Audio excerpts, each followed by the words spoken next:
Welcome to the Style and Soul podcast, a behind-the-scenes look at the world of fashion, jewelry, and retail. Hi, I'm Jenny Livits, owner of Pink Lagoon, a lifestyle boutique in Solana Beach, California. After being in the heart of retail for over 2 decades, I wanted to create a space where we could go deeper into the stories and personal journeys of the designers, founders, and creative minds shaping what we wear and how we live.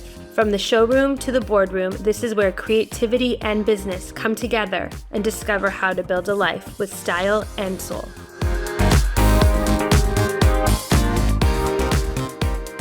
So Sig, I'm so happy to have you on the Style and Soul podcast. I'm so happy you're here. I was just hoping you could just tell our audience just a little bit about yourself and kind of how you started this journey to jewelry. So I started my jewelry line about 10 years ago. I was an acupuncturist prior to that, which was a lot of healing with energy, with needles, with also some gemstones. And my son had a surfing accident. And so he had to have brain surgery of all things. And it was kind of traumatic. And I took about a year off to help, heal him and sort of, get him back on track. And after that, I just really found it hard going back to healing other people and being in a space where people kind of bring all their problems to you on a daily basis. And I just had a hard time staying in that line of work. And so I took some time off and I thought, well, what would make me happy? What would, kind of fill my joy jar? And my sister sent me some money for my birthday and I went to get myself a piece of jewelry to kind of cheer me up. And everywhere I went, it was sort of more traditional, big diamonds and emeralds and sapphires. And I just didn't really feel like I found something that spoke to me or kind of got me excited. And I thought, well, maybe I'll just design my own thing. And went down this rabbit hole of designing a few things for myself. And all the moms at school kind of liked what they saw and said, can you make something for me? Where did you get this? How do I get it? And I kind of stayed in that space for a couple of years before I kind of thought, well, I can really do this. I kind of have a point of view. I don't have design experience, but I know what I like. I know what is sort of cool and different, and I kind of leaned into it. And in the beginning, it was just doing a lot of home trunk shows for my friends and moms at school and what have you. And then 2 years into that, I decided I really want to push this to kind of be a brand and, see what I can do, spread my wings. And yeah, that's kind of how it started. I started doing trunk shows at various Four Seasons and meeting people from around the country, around the world, and just really the joy of seeing people connect with something that I design and I think is cool, but I haven't really seen it out there. And kind of, it's really cool to have people love what you think is Yeah. cool. I know it's flattering, and you have your own unique perspective and aesthetic with your jewelry. And I think in a world where there's like a lot of jewelry, where do you think that came from? Like, some of the collections that you keep turning out and like staying unique and different in a saturated market, like where do you think that comes from for you? Like, where are you finding this inspiration and the aesthetic that is Sig Ward Jewelry? So there's two things I would say. My color palette always seems to be happy colors because I live at the beach. And so I'm very much inspired by turquoises and pinks and greens and earth tones. And I kind of really shy away from dark colors. Yeah. And I think that's just really just living at the beach. It's just California coastal vibe. And the collections seem to be more of a talisman vibe for me. The manifest, which is a horseshoes, it really started as magnets, and it's really based on the law of attraction and a deep dive into spirituality and what we speak, what we think about, what we believe kind of creates our reality. And in the beginning, the horseshoes kind of were magnets, and then we flipped them upside down to make them a lot more of a horseshoe, and then filled the inside of them with half an oval to kind of signify that horseshoes are for luck and manifesting, but also to keep them half filled in order to kind of a take on seeing your cup half full and approaching everything from gratitude, because you really need to be thankful for everything that you already have, for the universe to give you more. So a lot of the things, and then the eternity or the infinity collection is really about realizing that we're infinitely capable and loved, and just really to believe in ourselves, believe that we can do anything we want. We just have to really, believe and have kind of that self-reflection of who we are. As you're talking, I'm just thinking to myself, that's why I wanted to have you on the podcast, because I always think there's so much more storytelling behind the pieces than what you see just by coming to a trunk show or looking at them. And you were already doing this healing work as an acupuncturist, but and then you went through your experience with your son, but you're still doing healing work through your jewelry. It's just using a different medium. And now you're taking all those lessons and all that growth that you went through from that experience and infusing it into your jewelry for all of us to get to, feel and enjoy. And I think that's what people need to understand about, some of the jewelry designers out there, is that there's so much. That's why it feels so good when you wear it. There's so much more sort of going on with each piece, so much thought.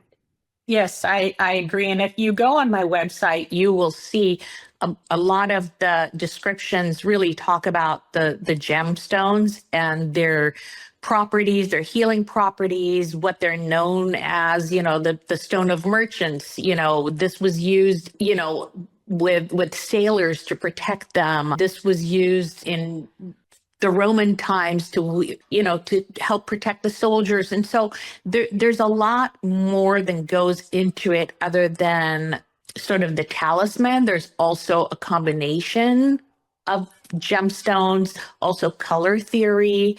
I really believe in a lot of that. And to me, it just makes me happy when I see, green and pink, for example. That's kind of my favorite color combination. So I do a lot of that. I do a lot of really light blues. And yes, when I meet people and I tell them about the pieces and what they represent, for example, the Blossom collection, it's funny.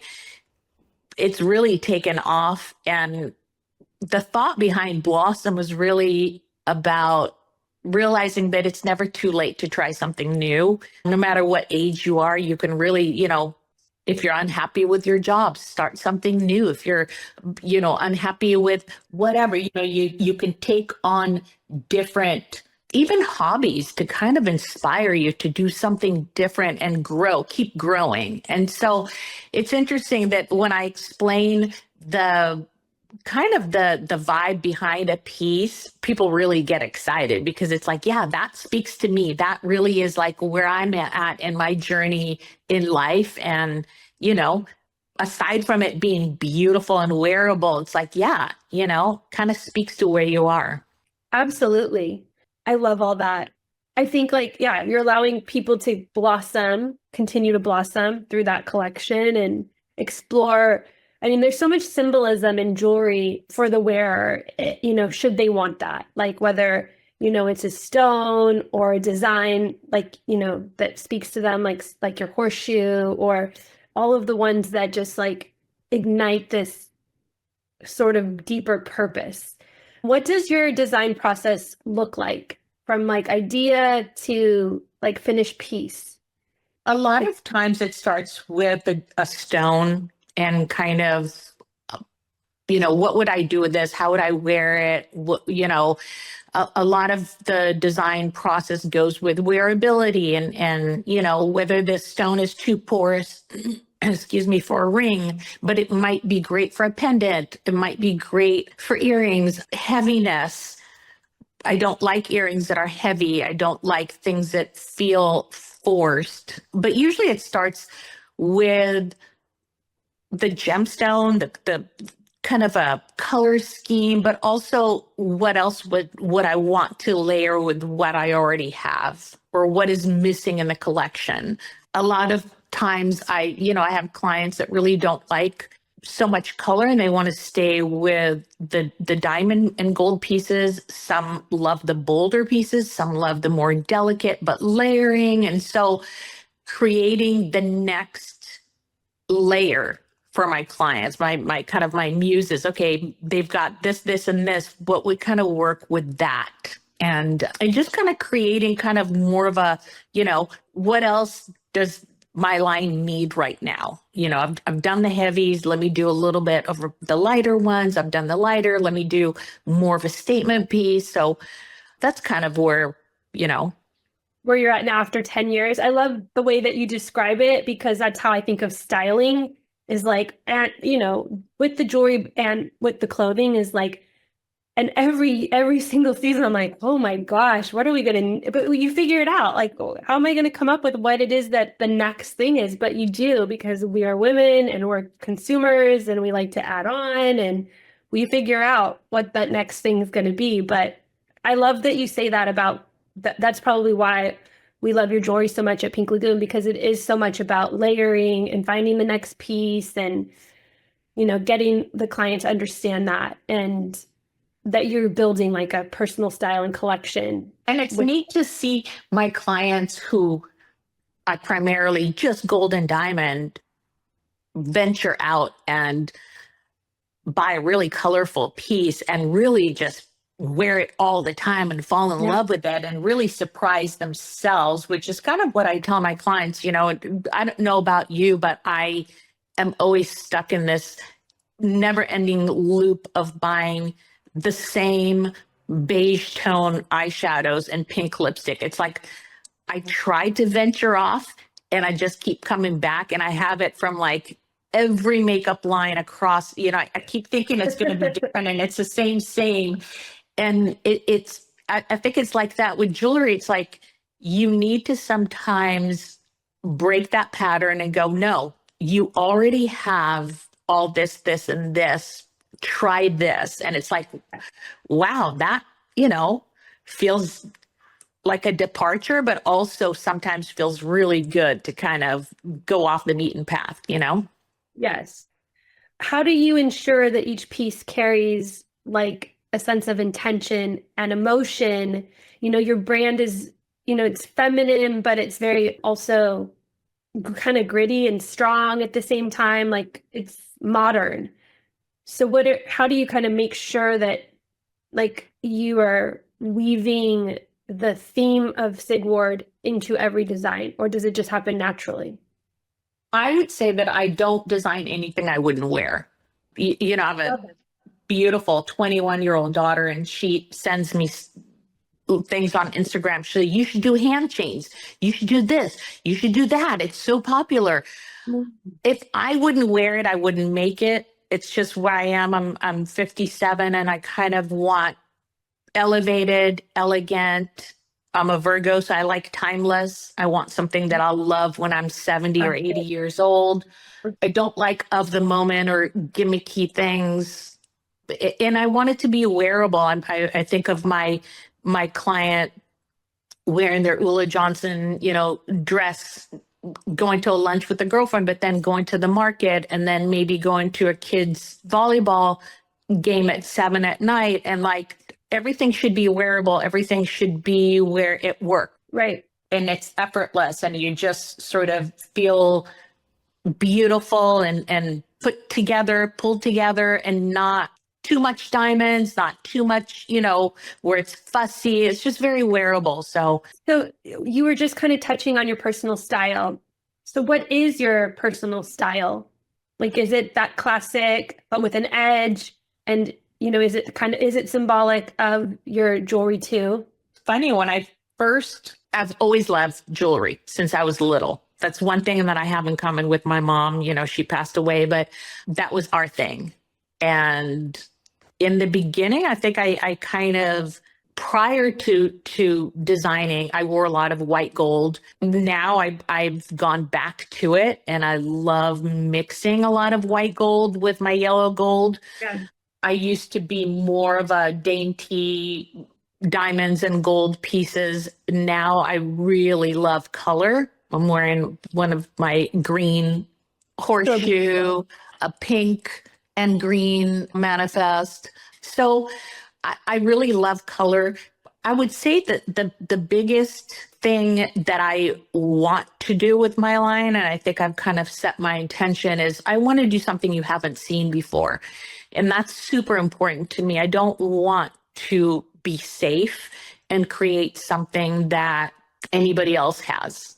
You know, I want it to be a conversation piece. I want you to have something when you wear it, people go, "Oh, what is that?" You know, and it's kind of like, what stone is that? What does it mean?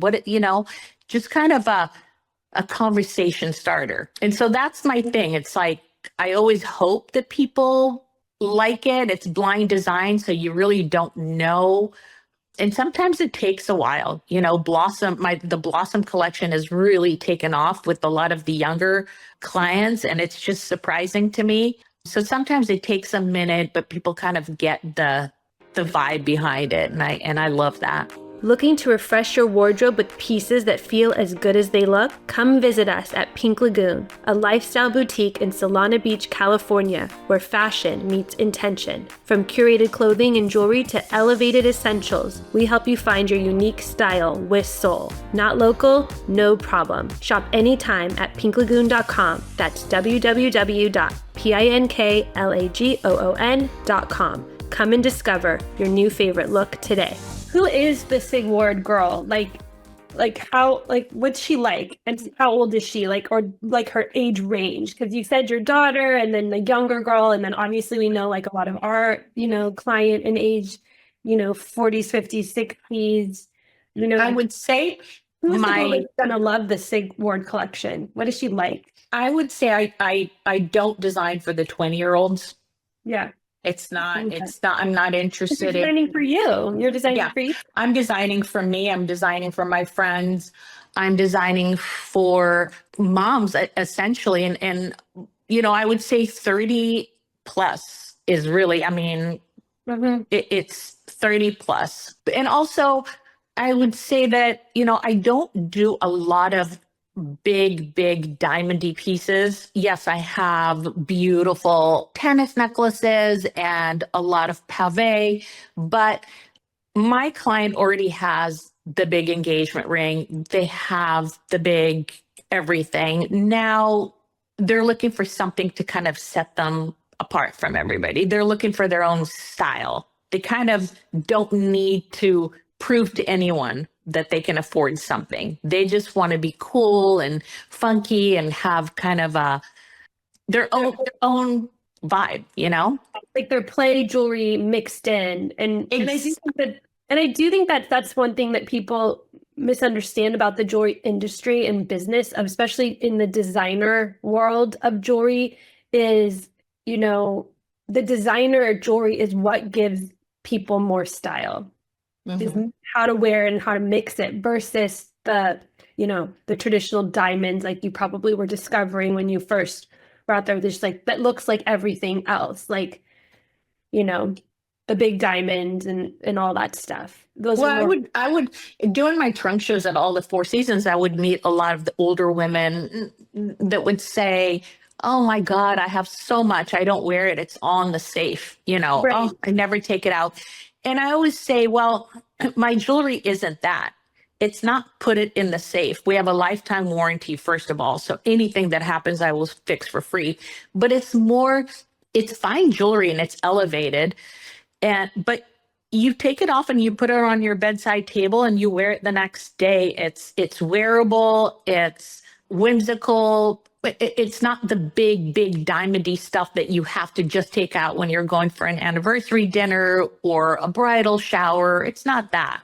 I feel like that's how the jewelry business has changed over the last however many years, is that it's become much more like wear it now, like enjoy it now.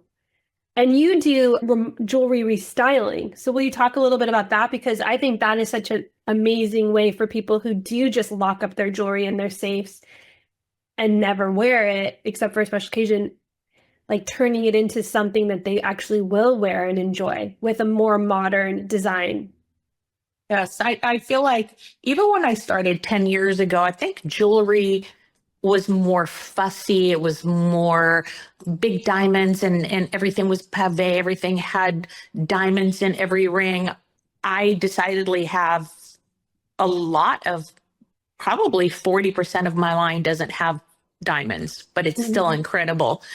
And so when I meet clients and go over their needs of, how do I do this? How do I layer that? I have this with white gold work, with the yellow gold. How can I style it? We go over all of it, and a lot of it is really outdated. Some of it is outdated, not in the sense of it's not cool anymore, in the sense of it's not you anymore. Right. It's like you're different than when this was given to you. I have a client that her husband bought her. It's actually in my Instagram. This gorgeous tennis bracelet that is platinum. It was heavy. It had it was princess and baguettes. And she is the most understated, not fussy, doesn't wear anything big. She's tiny. She said, I just don't wear it and I feel bad. And I said, okay, let's see what we can do. We created huggy earrings for her, eternity band, a bangle, and then a round disc Amazing, like a whole little jewelry collection. that she wears every day. And he's happy because she's wearing it. Where Yes. before it just sat in the safe, and I'm sure it cost him quite a bit. It was a heavy piece.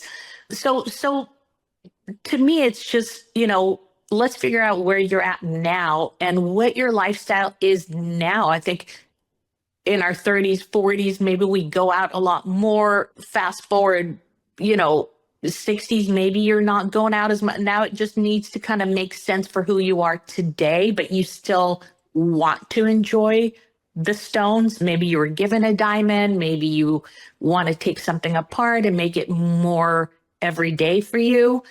Yeah, then we do that. For those listeners out there that are, following this podcast because they love jewelry and they may even be like aspiring jewelry designers, what kind of advice, would you give them about this business? Same advice I gave my daughter when she wanted to learn to cook. I said, make what you like so you know how it's supposed to taste. Don't make beef bourguignon when you've never had it and you don't know what it's supposed to taste like. So make things that you love, because you might be stuck with them. You don't know.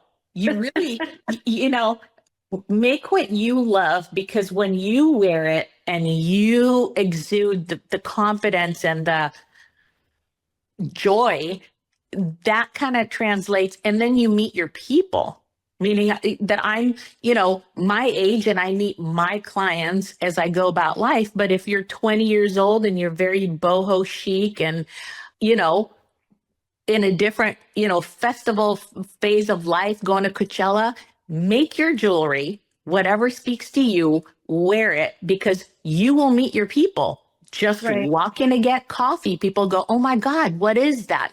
Don't design it for somebody else. I like that. It's like embody your brand. I know I feel that when I see you. I mean, I know the girls and I, when you come for trunk shows and you're wearing it all, we're like, I want to look like that. I want her arm stack. So it is very much like you are that representation, the way you style it, the way you layer it, and the way you give it life when you're wearing it. What has been like, 10 years is a long time already. What has been sort of like your biggest milestone for the business, and maybe even some challenges that you've had to just overcome from the business side of running it? Because I do think that like some designers are really great at designing and then not so good at business, and so it's always rare when someone can be both in this industry? I would say, getting into stores, getting stores to want to carry you. I think there's a lot of, and I understand the other side of how do we know this is going to vibe with our clients? How do we know this is going to be the next great thing?